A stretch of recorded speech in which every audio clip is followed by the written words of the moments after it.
Praise the Lord. Hallelujah. Hallelujah. Hallelujah.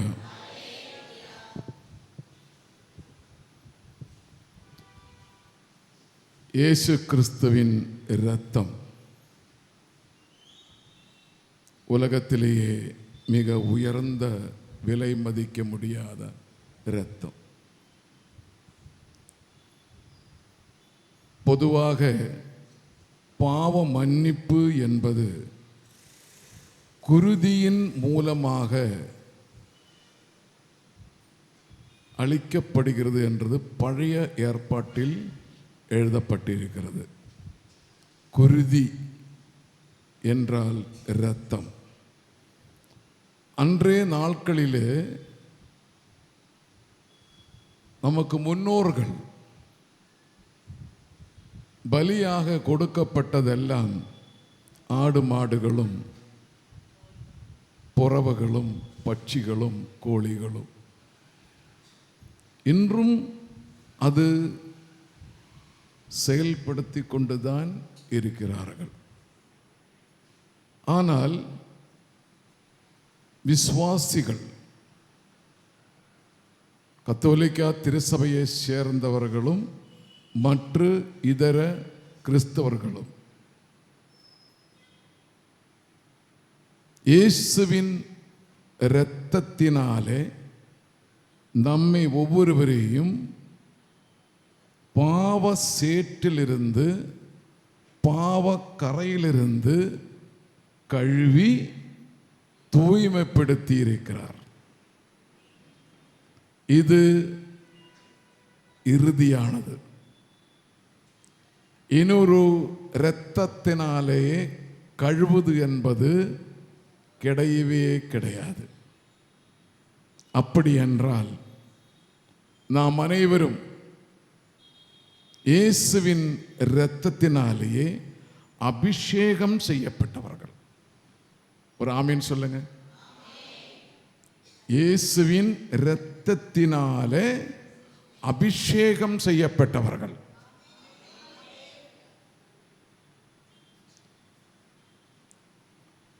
இதை நீங்க நம்புறீங்களா? விசுவசிக்கிறீங்களா? அதனாலதான் கிறிஸ்துவின் இரத்தம் என்றது குறிப்பாகவே எழுதப்படுகிறது. அநேகம் பேருடைய இரத்தம். ஆபேல் கொலை செய்யப்பட்ட பொழுது ஆண்டவர் சொன்னார், அவனுடைய இரத்தம் இந்த பூமியிலேயே அது பாவ மன்னிப்பு காணதா?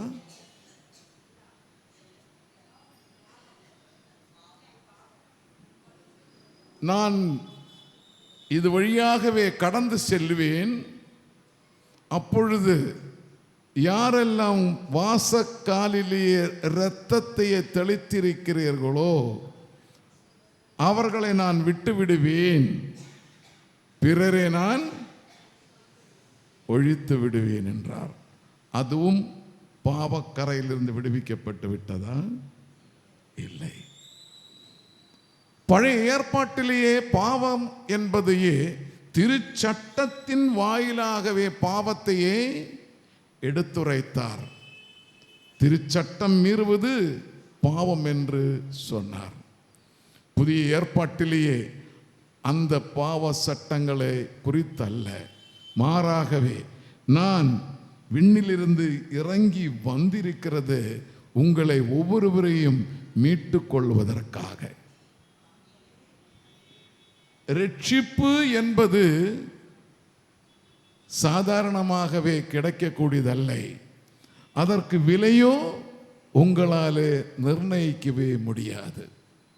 ஆனால் என் தந்தை என் இரத்தத்தையே விலையாகவே கொடுக்கப்பட்டது. என் இரத்தம், என் இரத்தம். 1 கொரிந்தியர் 6ஆம் அதிகாரத்திலேயே 20ஆம் திருவசனம் என்ன சொல்லுகிறது? நம்மை ஒவ்வொருவரையும் இரத்தத்தினால் விலை கொடுத்து வாங்கி இருக்கிறேன் என்று எழுதப்பட்டிருக்கும். கடவுள் விலை கொடுத்து மீட்டுண்டார். அந்த விலை என்ன? தன் மகனுடைய இரத்தம். இயேசு கிறிஸ்துவினுடைய இரத்தம், வேறு யாருடைய இரத்தம் அல்ல, என் மகனுடைய இரத்தம். அது முழுமையாக அதனுடைய விலை நிர்ணயிக்கக்கூடிய விதத்திலேயே உலகத்திலே யாருமே கிடையாது. அந்த இரத்தத்தையே நாம் பெற்று அந்த இரத்தத்தினாலே நாம் குடித்து சொன்னாரே, என் சதையை உண்டு என் இரத்தத்தையே நீங்க பருகினால் மட்டும்தான் நிலை வாழ்வு. நம்முடைய லட்சியம் என்ன? ரட்சிப்பினுடைய லட்சியம் என்ன? இயேசு கிறிஸ்துவினுடைய லட்சியம் என்ன? இயேசு கிறிஸ்து கொடுத்த அந்த இரத்தத்தினுடைய மதிப்பு என்ன? நிர்ணயிக்க முடியாத நிலை வாழ்வு.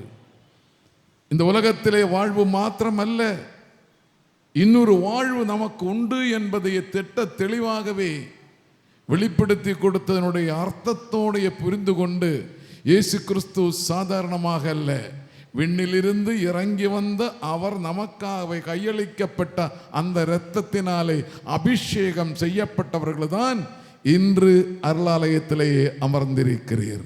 ஆமென். அல்லேலூயா, அல்லேலூயா.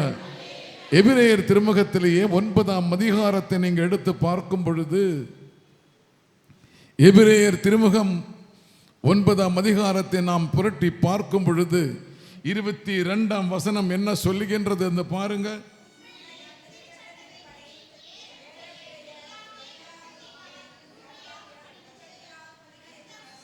உண்மையிலேயே இரத்தத்தின் அன்றி பாவ மன்னிப்பு கிடையாது. பாவ மன்னிப்புக்காக ஒரு காலத்திலேயே ஜெர்மனி நாட்டிலே பாவ மன்னிப்பு பெற வேண்டும் என்றால் அந்த குருக்களுக்கு பாவத்தினுடைய அடிப்படையிலே, செய்த பாவத்தினுடைய அடிப்படையிலேயே ஒவ்வொரு பாவத்துக்கும் ஒரு விலை நிர்ணயிச்சிருக்கிறார்கள். இந்த காணிக்கை நீங்கள் கொடுத்தால் அந்த பாவம் நீக்கப்படும். இப்படி அந்த குருக்கள் ஏமாற்றி கொண்டிருந்தார்கள் ஜெர்மனியில. குருக்கள் சாதாரணமானவர் அல்ல, குருக்கள் பாவத்தை போக்குவதற்காக அதுக்கு விலை நிர்ணயிக்கப்பட்டு அது காணிக்கையாக என் கையில் தரணும், பெட்டியில் போடக்கூடாது. என் கையில் நீங்க தரும் பொழுது அந்த பாவம் நான் சொல்லுவேன் மன்னிக்கப்பட்டது என்று. உலகத்திலேயே இயேசு கிறிஸ்துவை தவிர வேற யாருக்கும் சொல்ல தகுதி இல்லை, உன் பாவம் மன்னிக்கப்பட்டது என்று. பிரியமானவரே, அது மட்டும் நினைத்துக் கொள்ளுங்கள், இயேசு கிறிஸ்துவை தவிர.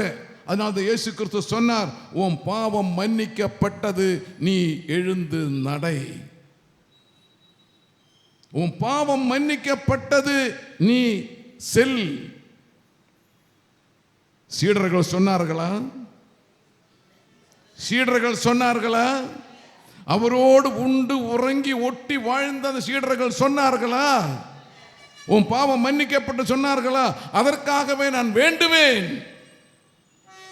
உன் பாவம் மன்னிக்கப்பட வேண்டும் என்றதுக்காக வேண்டுவேன். அதனாலதான் பேதுரு வேண்டிய பொழுது அந்த கோவில் வாசலிலே படுத்து கிடந்த அந்த நொண்டி அவன் எழுந்து நடந்தான். அல்லேலூயா. அவர் சொன்னது என்ன? நான் வேண்டுவேன், என்னிடத்தில் வெள்ளியும் இல்லை, என்னிடத்திலே பொன்னும் இல்லை, ஆனால் அவருடைய வார்த்தை ஒன்று இருக்கிறது, நீ எழுந்து நட. ஆமென். அல்லேலூயா. பிரியமானவரே, இன்று நம்மோடு சொல்வது அதுதான். ஆண்டவர் அபிஷேகம் செய்யப்பட்டிருக்கக்கூடிய நீங்கள், ஒரு தடவை மீட்கப்பட்டிருக்கக்கூடிய நீங்கள், சிலுவை மூலமாகவே இரத்தம் சிந்தி உங்களுக்காகவே கடைசி சொட்டு இரத்தமும் உங்களுக்கு விலையாக கொடுக்கப்பட்ட பிறகு உங்களை நான் மீட்டு கொண்ட பிறகு, உங்களை நான் சொந்தமாக்கி கொண்ட பிறகு, நான் தந்தை இடத்தில் உம்மை ஒப்படைத்த பிறகு உம்மை கவர்வதற்காகவே யாராலும் முடியாது. நம்புறீங்களா? விசுவசிக்கிறீங்களா? இந்த நாள் என்ன நாள்? இந்த நாள் என்ன நாள்?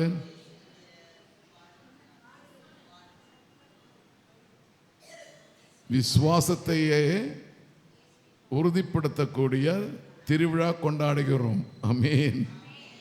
விசுவாச பிரமாணத்தையே இன்று அறிவிக்கிற, அதை கடைப்பிடித்து அது பிரகாரம் வாழ்கின்ற ஒரு நாளாகவே அறிவிக்கப்படுகின்றோம். ஆமென்.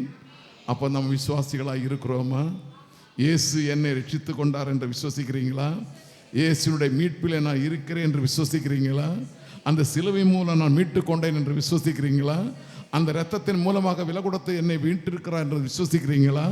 நான் தந்தை இடத்தில் அமர்ந்து கொள்ளுவதற்கு தகுதி எனக்கு கொடுத்திருக்கிறேன் என்று விசுவசிக்கிறீங்களா? அந்த விண்ணக வாழ்வுக்கு என்னை அழைத்து செல்வார் என்று விசுவசிக்கிறீங்களா? நிலை வாழ்வு எனக்கு உண்டு என்று விசுவசிக்கிறீங்களா? கடைசியில் உள்ள சகோதரிகிட்ட கேட்கிறேன், விசுவசிக்கிறீங்களா? கேட்கவே இல்லை. Praise the Lord. Praise the Lord. நமக்கு எல்லாருக்குமே நிலை வாழ்வு வேண்டும்.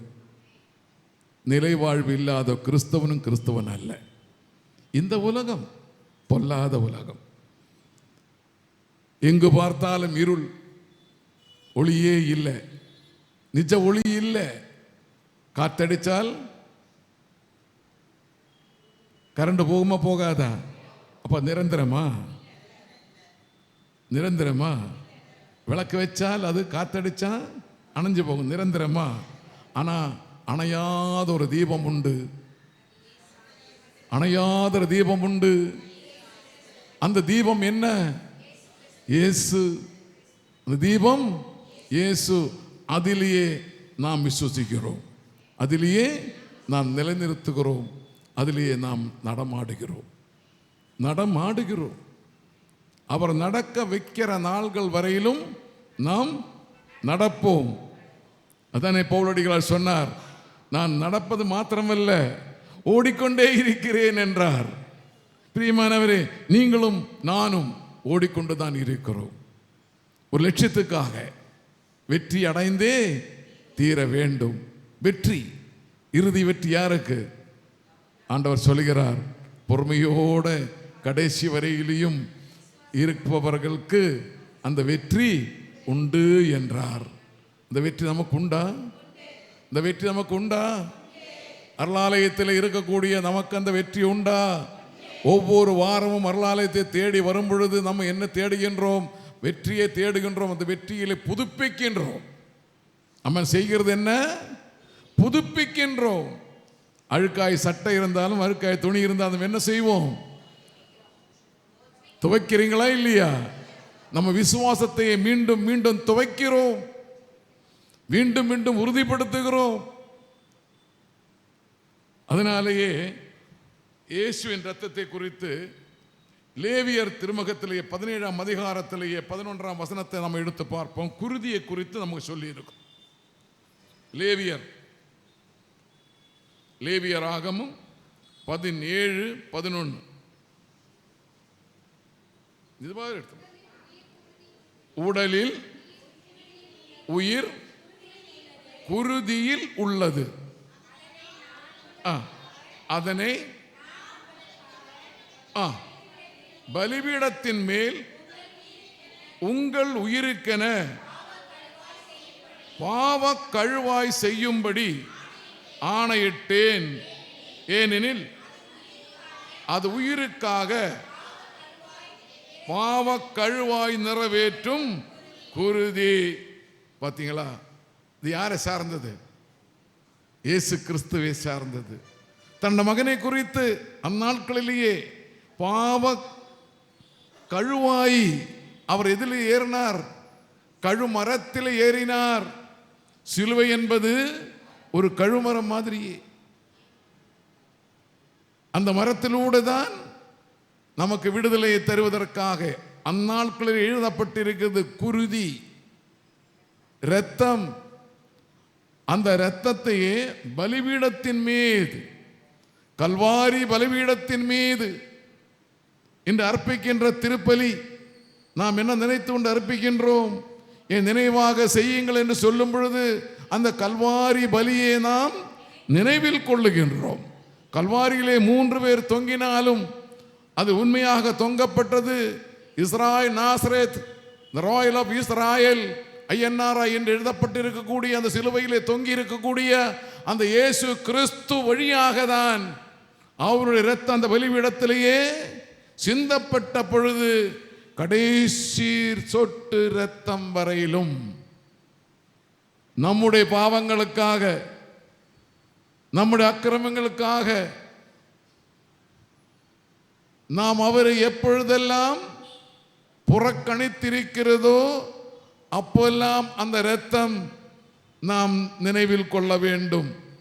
புறக்கணிக்கப்படுகின்ற நேரத்தில் எல்லாம் அந்த இரத்தம் நமக்கு பதில் சொல்லும். ஆபேலின் இரத்தம் பேசுவார் என்று சொன்னார ஆண்டவர் சொன்னார். ஆபேலின் இரத்தம் இந்த பூமியிலேயே, ஆனால் இன்று இயேசு கிறிஸ்துவின் இரத்தம் தினம் தினமும் சொல்லிக் கொண்டிருக்கிறது. பாவம் செய்கின்ற ஒவ்வொரு மனிதனை பார்த்தும் அந்த இரத்தம் அழுது கொண்டிருக்கும். அந்த இரத்தம் அழுது கொண்டிருக்கும். காரணம் என்ன? அந்த இரத்தத்தில் உயிர் உள்ளது. உடலுக்கு இரத்தம் தேவை, உயிர் வாழ்வதற்கு இரத்தம் தேவை. மருத்துவர்கள் கேட்பார்கள், இரத்த சோகை ஏற்பட்டு விட்டது, அதனால இரத்தம் வேண்டும். இரத்தத்தை விற்கக்கூடிய வங்கிகள் உண்டா?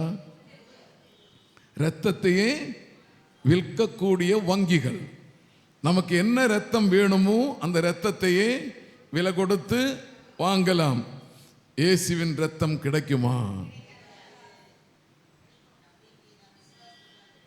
இயேசுவின் இரத்தம் கிடைக்குமா? அந்த இரத்தம் எங்கிருந்து கிடைக்கும்? நம்முடைய விசுவாசத்தின் மூலமாக. விசுவாசத்தின் அடிப்படையிலே அந்த இரத்தம் என் உடலிலே ஊறிக்கொண்டிருக்கிறது. எப்பொழுதெல்லாம் நல்கருணை இரத்தத்திலே நாம் பெற்றுக்கொண்டு வாங்கி கொண்டு இருக்கிறார்களோ அப்பொழுதெல்லாம் அந்த இரத்தத்தை புதுப்பித்துக் கொண்டிருக்கிறோம். புதுசா வாங்கிக் கொள்வதல்ல,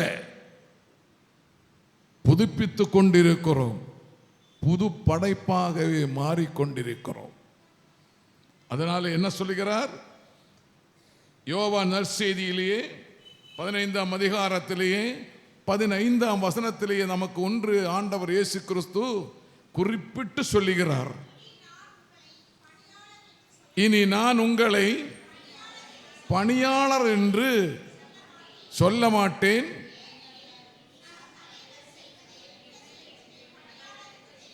தெரியாது. நம்ம என்னன்னு சொல்லுகிறோம்? நம்ம என்னன்னு சொல்லுகிறோம்? கேக்குதா?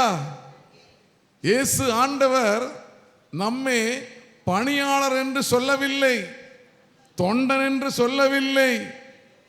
மாறாகவே அவர் என்ன சொல்லுகிறார்? சகோதரன் என்று சொல்வதோடு உருப்படி மேலாகவே சிநேகிதன் என்றார், நண்பர் என்றார்.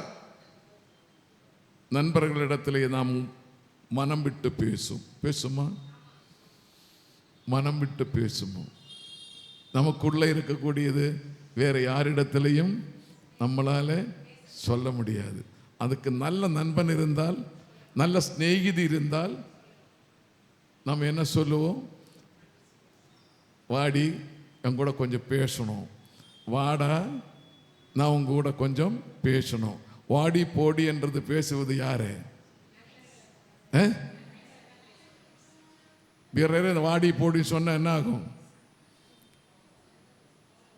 பிறரை வாடி போடின்னு சொன்ன என்ன ஆகும்? அப்போ உரிமை யார் இடத்துலயே சொல்வதற்கு? அந்த சிநேகிதி இடத்திலையும் அந்த நண்பர் இடத்துல மட்டும்தான் அந்த உரிமை. காரணம் என்ன? நம்மை புரிந்து கொண்டவர், நம்மை புரிந்து கொண்டவர் இயேசு கிறிஸ்துவும் நம்மை புரிந்து கொண்டார்.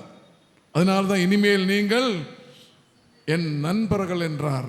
காரணம், அந்த நண்பர்களிடத்துக்கு மட்டும்தான் அவர் உண்மைகளை சொல்ல முடியும்.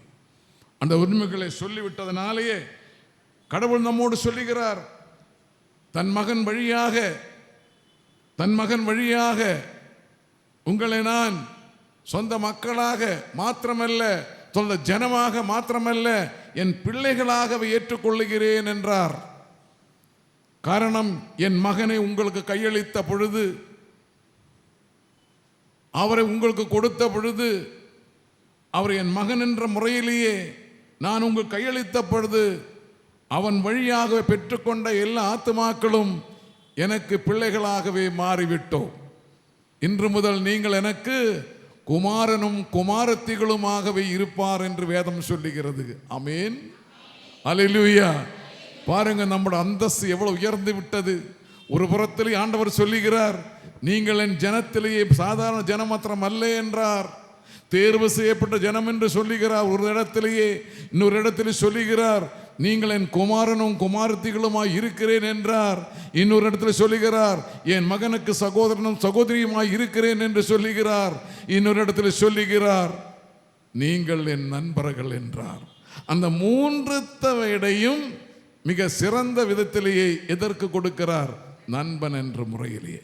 பிரியமானவரே, ஒரு நண்பர் ஒருபோதும் அந்த சிநேகிதனுக்கு விரோதியாய் இருக்கவே மாட்டான். சகோதரன் கூட இருக்கலாம், சகோதரி கூட இருக்கலாம். எத்தனையோ சகோதரிகள், எத்தனையோ சகோதரர்கள், ஒருவருக்கொரு பேசாமல் இருக்கக்கூடிய சகோதரர்களும் உண்டு, சகோதரிகளும் பேசாமல் இருப்பதும் உண்டு. உண்டா இல்லையா? அநேகம் பேரை நான் பார்த்திருக்கிறேன். அநேகம் பேரை நான் அவளோடு பேச மாட்டேன், அவளை என்னை ஏமாத்தி விட்டாள். சொத்திலே எனக்கு பங்கு கேட்ட பொழுது என் தந்தையிடத்திலே என்னை தாழ்த்தி கொண்டு அவள் பெற்றுக்கொண்டு சென்று விட்டாள். அதனால அவள் எனக்கு துரோகி. சகோதரனிடத்திலே சொல்லுவார்கள், நீ என்னை ஏமாத்தி விட்டேன், சமமாக பங்கு போட வேண்டியதற்கு நீ பங்கு போடவில்லை, நல்ல பங்கை நீ எடுத்து கொண்டுட்டு வேண்டாத கருப்பு நிலத்தை எனக்கு நீ கொடுத்து விட்டீர் என்று சொல்லி சண்டை போடுகின்ற சகோதரர்கள். இப்படி உலக ரீதியாக, உலகத்தின் போக்குப்படியாக, அதில் வாழ வேண்டும் என்ற நற்பாசைக்காக, நிரந்தரமல்லாத ஒன்றுக்காக நம்மை விட்டு கொடுக்கும் பொழுது அந்த இடத்திலேயே ஆண்டவர் சொல்லுகிறார், உம்மை நான் விட்டு கொடுக்கவே மாட்டேன். நீ எனக்கு எதிராகவே என்ன சொன்னாலும் சரி, எதை செய்தாலும் சரி, எனக்காகவோ எனக்கு எதிராகவோ என் தந்தைக்கு எதிராகவோ எதை சொன்னாலும் நாங்கள் மன்னித்து விடுவோம். ஆனால் யாருக்கு எதிராக? யாருக்கு எதிராக? அவருக்கு எதிராகவே நீங்கள் எதை சொன்னாலும் செய்தாலும் நான் மன்னிக்கவே மாட்டேன் என்று சொன்ன ஒரே ஒரு இடம் மட்டும்தான் மன்னிக்க மாட்டேன் சொன்னார். ஆனால் அந்த சிலுவையிலே ஆண்டவர் சொன்னார், இவர்கள் செய்வது என்னவென்று இவர்களுக்கு தெரியவில்லை, தந்தையே இவர்களை மன்னியும் என்றார். அதே ஆண்டவர் சொல்லுகிறார், எனக்கு எதிராகவோ என் தந்தைக்கு எதிராகவோ நீங்கள் எதை சொன்னாலும் நாங்கள் பொறுத்து கொள்ளுவோம், மன்னித்து விடுவோம். ஆனால் நாங்கள் அனுப்பி இருக்கக்கூடிய அவன் அவருக்கு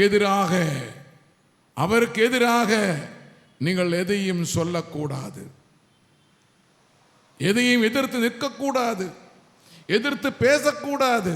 காரணம், அவன் ஞானம் பெற்றவன், அறிவு சார்ந்தவன், உங்களுக்கு போதிக்கக்கூடிய விதத்திலேயே ஞானியாயிருக்கிறான். அப்பப்போ சந்தேகங்களை வந்து தந்தையிடத்தில் கேட்டு உடனுக்கு உடனே உங்களுக்கு பதில் தரக்கூடியவன்.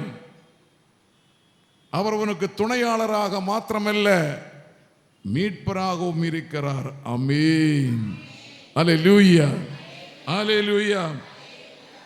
அடுத்தது, பாவம் எவ்வாறு நமது வாழ்க்கையை பாதிக்கிறது என்பதை குறித்து ஏசாயா 59:2 நம்ம பார்ப்போம்.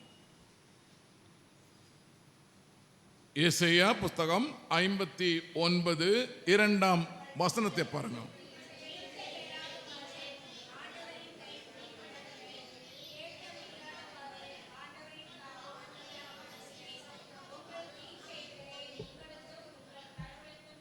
ஆமா, தேவனிடத்திலிருந்து நம்மை பிரிக்கின்றது என்னவென்று சொன்னால், உமது அக்கிரமங்களை தான் அவர் சொல்லுகிறார். ஒன்று, நமக்கும் நம்ம தேவருக்கும் இடையே பிளவு உண்டாக்குகிறது என்றார். நம் பாவங்களை அவர் நமக்கு செவி கொடாதபடிக்கு அவருடைய முகத்தை மறைக்கக்கூடிய விதத்திலேயே நம்முடைய பாவங்கள், நம்முடைய அக்கிரமங்கள், நம்முடைய அநியாயங்கள், நம்முடைய தீ செயல்கள்,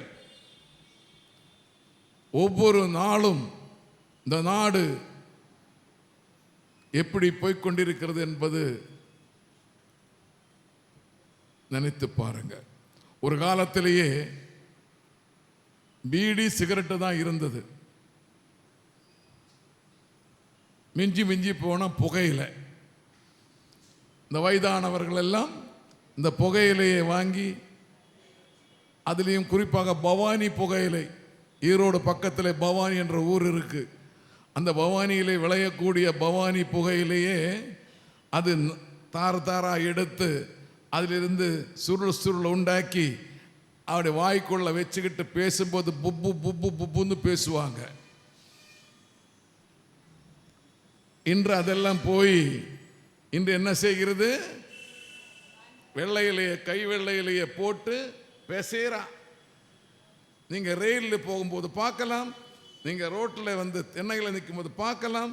பிசைஞ்சு அப்புறம் நாவை தூக்கி நாவுக்கு இடையிலேயே சொருவுறான். சொருவன பிறகு அவனுடைய குணாம்சங்களை நீங்க எட்டி பார்த்தா தெரியும், அவன் நிலையிலே நிற்க மாட்டான். போதை. இன்னொன்று சொல்லுகிறார், எம்எம்டிஏ என்றான். எனக்கு தெரிஞ்ச எம்எம்டிஏ வந்து சென்னையில் இருக்கக்கூடிய எம்எம்டிஏ தான். எம்டிஎம்ஏ என்றான். எம்டிஎம்ஏ என்றா மேனேஜிங் டைரக்டர் எம்ஏ படிச்சிருக்கேன்ற அர்த்தமா? எம்டிக்கு எம்ஏ இருக்கேன்றது ஒரு போதை பொருளுடைய பேரு. என்ன பேரு? எம்டிஎம்ஏ. அது கிராமினுடைய விலை எவ்வளவு தெரியுமா? ஒரு கிராம் 1,00,000. அந்த ஒரு கிராம் எடுத்துக்கொண்டு வந்து பெரிய கெமிக்கல் தயாரிக்க கொண்டு வந்து அதை 2 கிலோ 3 கிலோ சர்க்கரையிலே சேர்க்கிறான். சேர்த்த பிறகு இவ்வளோண்டு சர்க்கரை அதிலிருந்து கிள்ளி எடுத்து ஒரு சின்ன பேக்கெட்டில் கட்டி அதை உங்களுக்கு கொடுத்தானா 500 ரூபா விலை. சத்தியமா? கல்லூரியினுடைய வாசல்களிலே சென்றால் நீங்கள் இது பார்க்க முடியும். கல்லூரி வாசல்களில் வித்து கொண்டிருக்கிறார்கள். அதை வாங்கக்கூடிய மாணவர்களும் இருக்கிறார்கள், மாணவிகளும் இருக்கிறார்கள். அதை போட்டுக்கொண்டால் நாம் கேள்விப்பட்டிருக்கோம், டிஜே பார்ட்டி. ஹோட்டல்களிலே ராத்திரி 10 மணிக்கு மேலேயே அரை நிர்வாணத்திலேயே. என்ன இப்படி முழிச்சு பார்க்குறீங்க? கேள்விப்பட்டதே இல்லையா? கேள்விப்பட்டிருக்கீங்களா இல்லையா? நான் பொய் சொல்லல. 5 ஸ்டார் ஹோட்டல்கள் மாத்திரமல்ல, ஈசிஆரில் இருக்கக்கூடிய எல்லா ரெஸ்டாரண்ட்டுகளிலும் இது நடைபெற்று கொண்டிருக்கிறது. அதுக்கு பார்ட்டி பேர் என்ன? டிஜே பார்ட்டியா. அந்த எம்டிஎம்ஏன்னு சொன்னான் பார்த்தீங்களா? எம்டிஎம்ஏன்னு சொன்னான் பார்த்தீங்களா? அதில் ஒரு டி இருக்கா? இருக்கா? அந்த டி அங்கே இருக்கும் பார்ட்டியில்.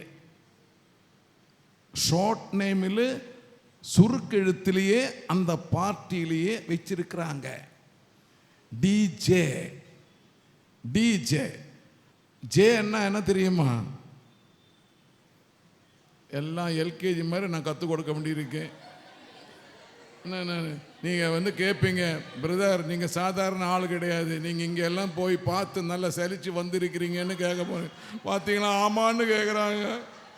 நான் அன்றைக்கே சொன்னேன், ஒரே ஒரு முறை தான் குடித்தேன், அதுக்கப்புறம் நான் குடிக்கவே இல்லைன்னு. ஜேன்னா ஜாலின்னு அர்த்தம். ஜேனா ஜாலியாக, இந்த சுவரில் வைக்கிற ஜாலி இல்லை, சுவரில் வைப்பாங்கல்ல, சுவத்திலெல்லாம் வைப்பாங்கல்ல, அந்த ஜாலி இல்லை. இது வேற.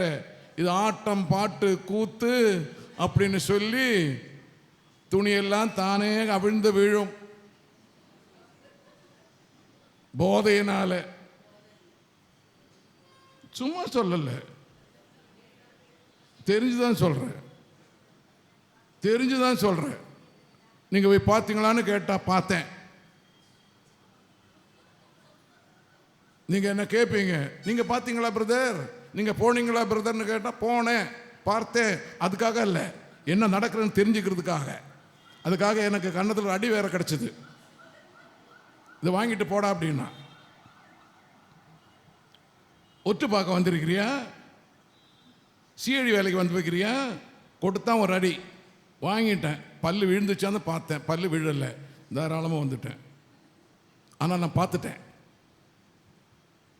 பிரியமானவரே, அழிந்து கொண்டிருக்கக்கூடிய இந்த உலகத்திலே, நாசமா போய் கொண்டிருக்கிற இந்த உலகத்திலேயே நாம் விசுவாசிகள், நம்முடைய குடும்பம் விசுவாச குடும்பம். அந்த குடும்பத்தில் ஒரு ஆத்மாவும் நஷ்டப்பட்டு போகக்கூடாது. அதற்காக தான் இயேசுவின் இரத்தத்தினாலேயே நம்மை அபிஷேகம் செய்யப்பட்டிருக்கிறதை மறக்க வேண்டாம். அதனால்தான் அந்த குருதி என சொல்லக்கூடிய வார்த்தை, குருதி உயிரில் உண்டது என்று சொன்னால் அந்த ஆத்மாவுக்கு தேவை இயேசுவின் இரத்த அபிஷேகம். எல்லா மனிதனுக்கும் குருதி தேவை. இரத்தம் உடலிலிருந்து வீணாய் போன பிறகு மனிதன் இறந்து போகும். ஆனால் ஆத்மா இறந்து போகுமா? ஆத்மா இறந்து போகுமா? என்ன காரணம்? என்ன காரணம்? அந்த ஆத்மாவையே இயேசு கிறிஸ்து இரத்தத்தினால் அபிஷேகம் செய்யப்பட்டதனால், பாவத்திலேயே மூழ்கியிருந்த நம்மையை மீட்டு கொண்டு இயேசுவின் இரத்தத்தினாலே நம்மை ஒவ்வொருவரையும் கழுவி அந்த ஆத்மாவை தமக்கு சொந்தமாக்கி கொண்டதனாலேயே அந்த ஆத்மாவுக்கு இனிமேல் மரணம் கிடையாது, சாவு கிடையாது. அல்லேலூயா. அதனால நாம் நம்பலாம், இன்று நாம் விசுவசிக்கலாம், விசுவாசத்தை இன்னும் மேலும் உறுதிப்படுத்தலாம். நாம் நித்திய வாழ்வுக்கு அழைத்து செல்லப்படும். ஆமீன். நித்திய வாழ்வுக்கு அழைத்து செல்லப்படும். ஆமாம், இந்த உலகத்தில் வாழ்ந்துருக்க வாழ்க்கையே ஒரு மாதிரியான வாழ்க்கை. அதுவே நன்றாக இருந்தாலே போதும். அது என்னைக்கு வரப்போகிறது, எப்போ வரப்போகிறது? அப்படியா? என்றைக்காவது ஒரு நாள், என்றைக்காவது ஒரு நாள் நாம் போய்தான் ஆக வேண்டும். வந்தவர்கள் எல்லாம் பூமியிலே தங்க முடியுமா? தங்க முடியுமா? அனுப்பினவர்கள் அத்தனை பேர் இங்கே நீரோ வாழ வைக்க முடியுமா? எமக்கு தேவைப்பட்டால் அவர்களை நான் அழைத்துக் கொள்ளுவேன் என்று ஆண்டவர் சொன்னார். இல்லைன்னா இயேசு கிறிஸ்து 100 வயசு வரைக்கும் வாழ்ந்திருக்கலாமே. ஏன் 33 ஆண்டுகள் மட்டும் வாழ்ந்தாரு? சொல்லுங்க. 120 வயசு வரைக்கும் மனிதனுக்கு ஆயுது உண்டல்லவா? ஆண்டவர் நிச்சயித்திருந்த வயசு 120. இயேசு கிறிஸ்து ஏன் 33 வயசுலேயே? காரணம் என்ன? அவர் அழைக்க வேண்டிய நேரத்திலேயே அவர் அழைத்து விட்டார், அனுப்ப வேண்டிய நேரத்திலேயே அனுப்பிவிட்டார். Praise the Lord. அவரை அனுப்பிய பொழுது ஒரு லட்சியத்தோடு அனுப்பிவிட்டார். அந்த லட்சியத்தை நிறைவேறின பிறகு அவருக்கு வேலை இல்லை. அவருடைய வேலையை அவர் செய்து முடித்தார். முடித்த பிறகு எங்க போனோம்? வந்த இடத்துக்கு திரும்பி செல்லணும். அதனால்தான் இயேசு சொன்னார், நான் விண்ணகத்திலிருந்து இறங்கி வந்தவன், நான் விண்ணகத்துக்கு ஏறி செல்லுவேன். அல்லேலூயா, அல்லேலூயா, அல்லேலூயா. அடுத்தது என்ன சொல்கிறார்னா, குற்ற உணர்வை உண்டாக்குகிறது என்றார். பாவம், பாவம் நம்மளை குற்ற உணர்வு உண்டாக்கும் போது திருப்பாடல் 38:4 வாசிக்கின்றோம். குற்ற உணர்வு உண்டாகணும். ஒரு பாவம் செய்யும் பொழுது அது பாவம் என்று தெரிந்தால், அது ஒரு குற்ற உணர்வு நமக்கு உண்டானால்தான் அந்த பாவத்தில் இருந்து நமக்கு மன்னிப்பு கிடைக்கும். சொல், படிங்க. என் குற்றங்கள் தலைக்கு மேல் போய்விட்டன, தாங்க முடியாத சுமையாக அவை என்னை என்ன சொல்லுகிறார் பாத்தீங்களா? அப்போ அந்த தாங்க முடியாத அளவுக்கு சுமை சுமந்து இருக்க வேண்டும் என்று ஆண்டவர் சொன்னாரா? இயேசு என்ன சொன்னார்? உன் பாவ சுமைகளை நான் சுமலிலேயே என் தோளிலேயே தாங்கிக் கொண்டேன். அந்த சிலுவையிலேயே நான் அது ஒப்பு கொடுத்து விட்டேன். நானே கழுவாய் மாறின பிறகு நீங்கள் இன்னொரு கழுவுக்காக ஏன் காத்திருக்க வேண்டும்? நானே பலியான பிறகு இன்னொரு பலிக்காக நீங்கள் ஏன் காத்திருக்க வேண்டும்? இன்னொரு பலி கிடையவே கிடையாது. இதுதான் இறுதி பலி. அந்த இறுதி பலியாகவே நம்மை மீட்டு கொண்டதற்கு இணங்கவே நாம் நம்முடைய வாழ்க்கையை மாற்றி அமைக்கப்பட வேண்டும். விசுவாசத்தின் மூலமாக, விசுவாசத்தின் மூலமாக தான் மாற்றி அமைக்க முடியும். விசுவாசிகளுக்கு மட்டும்தான் அதை மாற்றி அமைக்க முடியும். விசுவாசம் இல்லாதவர்களுக்கு முடியாது. சாத்தானை குறித்து சொல்லுகின்றது பாருங்களேன். சதா நேரத்திலையும் அவன் மேலும் கீழும் இறங்கி கொண்டு இருக்கிறான். கடவுளிடத்திலேயே எப்போ வேண்டுமானாலும் அவன் செல்லலாம். நாம செல்ல முடியுமா? கடவுளிடத்தில் எப்போ வேண்டுமானாலும் அவன் செல்லலாம். அவன் செல்லும் பொழுதெல்லாம் என்ன சொல்லுகிறார்? நம்மை பற்றி குறைச்சல். அவனுக்கு என்ன வேலை? அவனுடைய வேலை என்ன? ஆண்டவர் அவனுக்கு கொடுத்த வேலை என்ன? நீ போய் இன்னும் யோபின் புத்தகம் வாசிக்கும் போது நமக்கு தெரியும். யோபின் புத்தகம் வாசிக்கும் போது தெரியும். இப்போ வாசிக்க வேண்டாம். அவனுக்கு என்ன வேலை? நீ நம்ம போய் யாரெல்லாம் எப்படி இருக்கிறன்றது எனக்கு நீ சொல்லும் பொழுது நீ எப்படி சொல்றேன்றதெல்லாம் எனக்கு தெரியும். நீ நினைக்கிறதுக்கு முன்னே எனக்கு தெரியும். நீ வாலாட்டும் போது எனக்கு தெரியும். நீ நடக்கும்போது எனக்கு தெரியும். கண்ணசிக்கும் போது எனக்கு தெரியும். எல்லாம் தெரிந்த தேவனிடத்தில் என்ன சொல்லுகிறார் நம்மை பற்றி? இல்லாததும் பொல்லாததும் சொல்லுகிறான். வெளிப்பாடு புத்தகம் 12ஆம் அதிகாரம் 10ஆம் வசனத்திலே வாசிக்கும் பொழுது, திருவெளிப்பாடு புத்தகம் 12ஆம் அதிகாரம் 10ஆம் வசனத்திலே சாத்தானை குறித்து, அந்த பிசாசானவனை குறித்து, அவனுடைய செயல்பாடுகளை குறித்து, அவன் எப்படிப்பட்டவன் என்பதை குறித்து திட்ட தெளிவாக எழுதப்பட்டிருக்கும். திருவெளிப்பாடு புத்தகம் 12ஆம் அதிகாரம் 10ஆம் வசனம். இரவும் பகலும்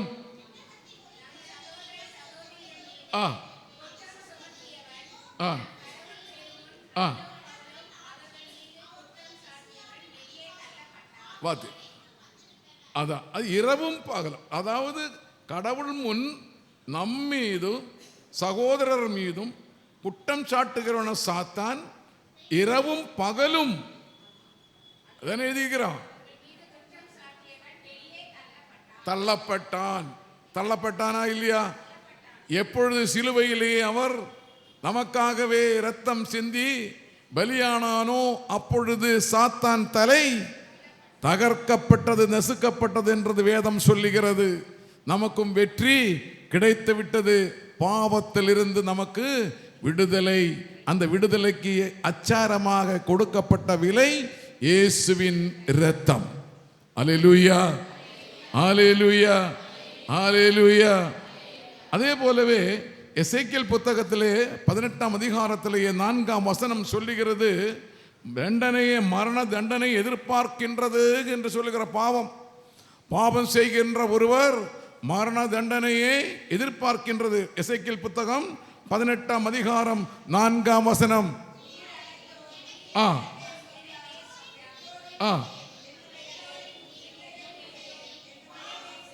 பாவம் செய்யும் உயிரே சாகும். பார்த்தீங்களா? இப்ப சாவும் என்று சொன்னால் நமக்கு சாவு உண்டா இல்லையா? பாவம் செய்கின்ற ஒருவனுக்கு சாவு உண்டு. உடல் ரீதியான சாவு அல்ல, மாறாகவே ஆத்மாவினுடைய சாவு. அந்த ஆத்மா சாவக்கூடாது என்பதற்காக தான், அந்த ஆத்மாவை மீட்டு கொள்ள வேண்டும் என்பதற்காக தான் குருதி. அந்த குருதி தான் இரத்தம்.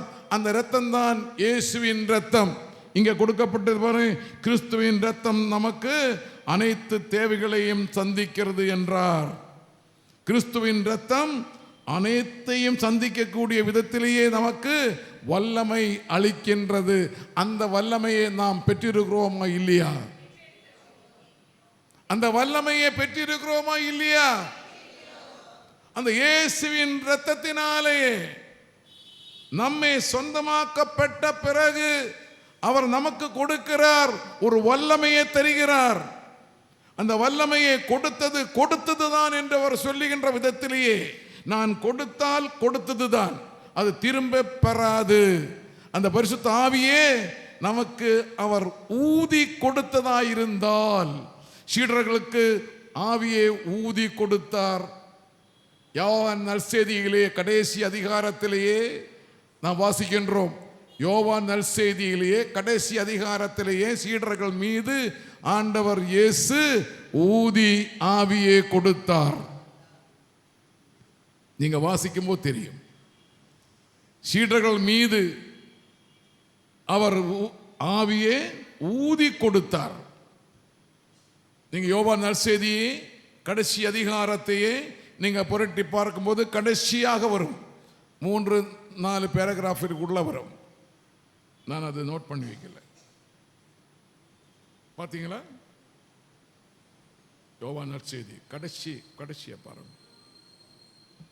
சீடர்களே அவர் கூப்பிட்டு அவர்களுக்கு ஒவ்வொருவருக்கும் ஆவியை ஊதி கொடுத்து, அதன் மூலமாகவே நீங்கள் உலகெங்கும் சென்று அப்படின்னு போடப்பட்டிருக்கிறது. புரியுதா? யோவான் நற்செய்தியமா பார்த்தீங்களா? நீங்க யோவான் நற்செய்தி படிக்கிறீங்களா இல்லையா? நீங்க எல்லாம் படிச்சுட்டு இருப்பீங்கன்னு நினைச்சிட்டு தான் இப்படி சொல்றேன். யோவான் நற்செய்தி பாடுங்களேன். என்ன எழுதியிருக்கு? எது சொன்ன பிறகு?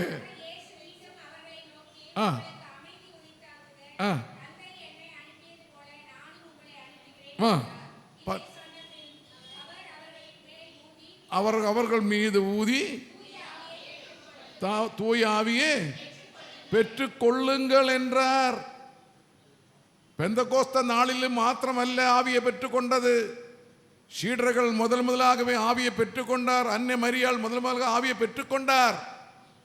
முதல்ல ஆவியை பெற்றுக்கொண்டது யார்? அன்னை மரியாள். உண்மைதானே? அதுக்கு பிறகு சீடர்களுக்கு இயேசு இறந்து உயிர்த்து எழுந்து சீடர்களை சந்தித்த பொழுது, சீடர்களிடத்திலேயே அவர்கள் பேசிய பொழுது, அவர்களிடத்தில் விடை பெற்று செல்லுவதற்கு முன்னையே, நான் தந்தையிடத்திலேயே செல்ல வேண்டிய நேரம் வந்துவிட்டது, அதனாலே நான் திக்கற்றவர்களாக விட போறது இல்லை, அநாதைகளாக விட போறது இல்லை, ஒரு துணையாளரை தருகிறேன் என்று அப்பொழுதே சொல்லி இருக்கிறார். அந்த துணையாளர் யார் என்று இவருக்கு கேட்பதற்கு முன்னையே, அநாதைகளாக எங்களை விட்டு போயிடுவாரோ என்று அச்சப்பட்டிருந்த சீடர்களை பார்த்து, வாரும் என் அருகிலே வாரும், உங்களை நான் திக்கற்றவளை விட போறதில்லை, வாக்குறுதி அளிக்கப்பட்ட அந்த ஆவியை நான் ஊதி உங்களுக்கு தருகிறேன் என்றார். ஆதியாகம புத்தகத்திலே ஊதி ஆவியை கொடுத்தாரா இல்லையா? கல்லாயிருந்த மண்ணாயிருந்த நம்ம மீது ஊதி ஆவியை கொடுத்து நம்மை கடவுளுக்குரிய மனிதனாக மாற்றினார். அல்லேலூயா. அதே ஆவியே அவர்களும் அவிசுவாசிகளாய் மாறிவிட்டார்கள். மீன் பிடிக்க போகலாமா, எம்மாவோஸுக்கு சென்று தலைமறைவாய் இருந்து எங்கேயோ ஒரு தொழிலை செய்து வாழலாம் இல்லையோ என்று கூட அவர் நினைத்து கொண்டு ஓடிவிட்டார்கள் அல்லவா? விட்டார்களா இல்லவா? எம்மாவோஸுக்கு யாருக்கும் தெரியாம ராத்திரியிலேயே தலையில் துண்டை போட்டுக்கிட்டு போயிட்டே இருந்தாங்க. பெத்ரோஸ் பேதுரு என்ன சொன்னாரு? அட என்னடா இனிமே காத்து கண்டு கிடக்கிற, நம்ம தொழிலுக்கு போய்விடுவோம், நம்ம தொழிலுக்கு போய்விடுவோம். போனாங்களா இல்லையா? என்ன ஆயிடுச்சு அவங்களோட விசுவாசம்? என்ன ஆயிடுச்சு அவங்களோட நம்பிக்கை?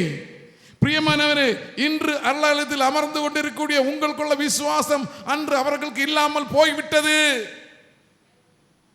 நான் உறுதியாக சொல்லுகிறேன், விசுவாசம் இருந்திருந்தால் அவர்கள் அங்கே இருந்திருப்பாரா இல்லையா? விண்ணிலிருந்து அப்பத்தை வரவழைச்ச அந்த ஆண்டவருக்கு தெரியாதா அவருக்கு உணவு வேண்டும் என்று தெரியாதா? இன்று காலையிலேயே பேசும் பொழுது இந்த வார்த்தையை சொன்னது துஷ்டனாய உங்க தகப்பனுக்கு உன் பிள்ளைக்கு அப்பம் கொடுக்க மனம் இருந்தால் நான் உன் விண்ணக தந்தையை எனக்கு அதுக்கு மேலே தருவதற்கு முடியாதா? ஏன் அந்த சீடர்கள் நம்பவில்லை? ஏன் அந்த சீடர்கள் விசுவசிக்கவில்லை? அல்பமார் சிறிது நேரத்துக்காக தங்களை மறந்து விட்டார்கள். அவர்களோடு உண்டு உறங்கியனவர், அவர்களோடு சுகத்தை அனுபவித்தவர்கள். இன்று இருக்கக்கூடிய நாம் துன்பத்திலும் துயரத்திலும் வாழ்ந்தாலும் இயேசு கிறிஸ்து என்ற விசுவாசத்தின் அடிப்படையிலேயே இங்கே நாம் அமர்ந்திருக்கிறோம். அல்லேலூயா. அந்த விசுவாசமா இந்த விசுவாசமா எது பெருசு?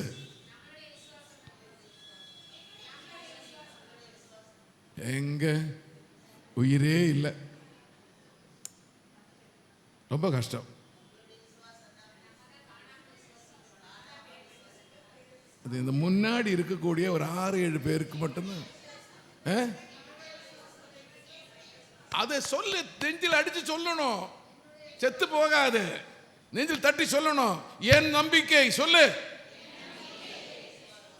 அந்த விசுவாசத்தோட உரியதும் அந்த விசுவாசத்தோட மிக சிறந்ததுமான விசுவாசிகளாகவே நாம் இருக்கிறோம். ஹல்லேலூயா, ஹல்லேலூயா, ஹல்லேலூயா.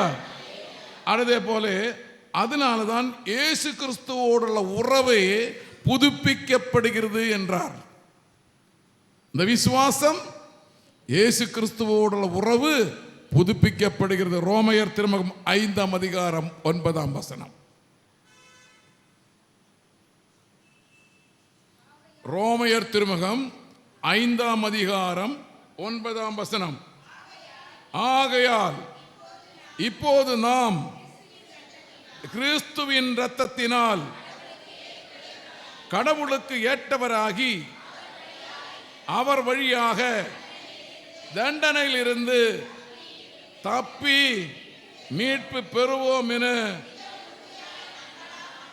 மிகவும் எழுந்து நிற்போம். உங்களை உட்கார வச்சா சரி வராது, உட்கார்ந்துனா தூங்கிடுவீங்க. இந்த வசனத்தை மீண்டும் எடுப்போம், இந்த வசனத்தை மீண்டும் எடுப்போம். நீங்கள் புதுப்பிக்கப்பட்டிருக்கிறதா இல்லையா? புதுப்பிக்கப்பட்டிருக்கிறதா இல்லையா? இதை வார்த்தை மூலமாகவே மீண்டும் மீண்டும் மீண்டுமாக எடுத்துரைக்கப்பட்டுள்ள வார்த்தையின் மூலமாகவே இயேசு கிறிஸ்து திருச்சிலுவையிலே நமக்கு அர்ப்பிக்கப்பட்ட அந்த இரத்தத்தின் வாயிலாக, இயேசு கிறிஸ்துவின் விலையுயர்ந்த இரத்தத்தின் வாயிலாக நம்மை மீட்டு கொண்டோம் என்பதற்காக மீண்டும் பவுலடிகளால் எடுத்து நமக்கு எடுத்துரைக்கக்கூடியது. பவுலடிகள் என்ன சொல்லுகிறார்? ரோமையர் திருமுகத்தில் 5ஆம் அதிகாரத்தில் 9ஆம் வசனத்திலேயே, ஆகையால் இப்போது, எல்லாரும் சேர்ந்து சொல்லுங்களேன், ஆகையால் இப்போது கிறிஸ்துவின் இரத்தத்தினால் கடவுளுக்கு ஏற்றவராகி அவர் வழி தண்டனையில் இருந்து தப்பி மீட்பு பெறுவோம் என உறுதியாக நாங்கள் நம்புகிறோம்.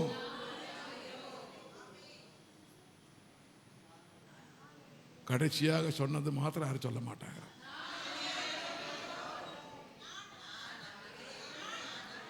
அதை சொல்லுங்க. நாங்கள் என்றதுல யாரும் கூட்டு சேர்க்காதீங்க. எனக்கு இந்த பிடிக்கவே பிடிக்காது கூட்டு சேர்க்கறது. தனியாக தான் போக போகிறோம், தனி தான் வந்துட்டோம், தனியாக வந்தோம், தனியாக போக போகிறோம். யாரையும் கூட்டத்தில் அழைச்சிட்டு போக போகிறது. நான் போகிறேன் தானே கூட்டத்தில், நீ வான்னு சொல்லி அழைச்சிட்டு போக போகிறேன். இன்னும் டீ குடிக்க போகிறீங்க, இன்னும் டீ சாப்பிட போகிறீங்க. அதான் போகிறேன்னு சொன்னாக்கா அடுத்து நான் தான் போக போகிறேன்னு நினச்சிக்க வேண்டியதான். இன்று நீ நாளைக்கு நான், அப்படி தானே? அப்போ நம்ம என்ன சொல்லணும்? அங்கே கடைசி வாசலில் நிற்கிறவங்க ஓடுறதுக்காக நிற்காதீங்க, சொல்லுங்க, நான் நம்புகிறேன், நம்புகிறேன், நம்புகிறேன். Praise the Lord. Hallelujah. Hallelujah. Hallelujah. ரத்தம் திரு ரத்தம், இயேசுவின் திரு ரத்தம்.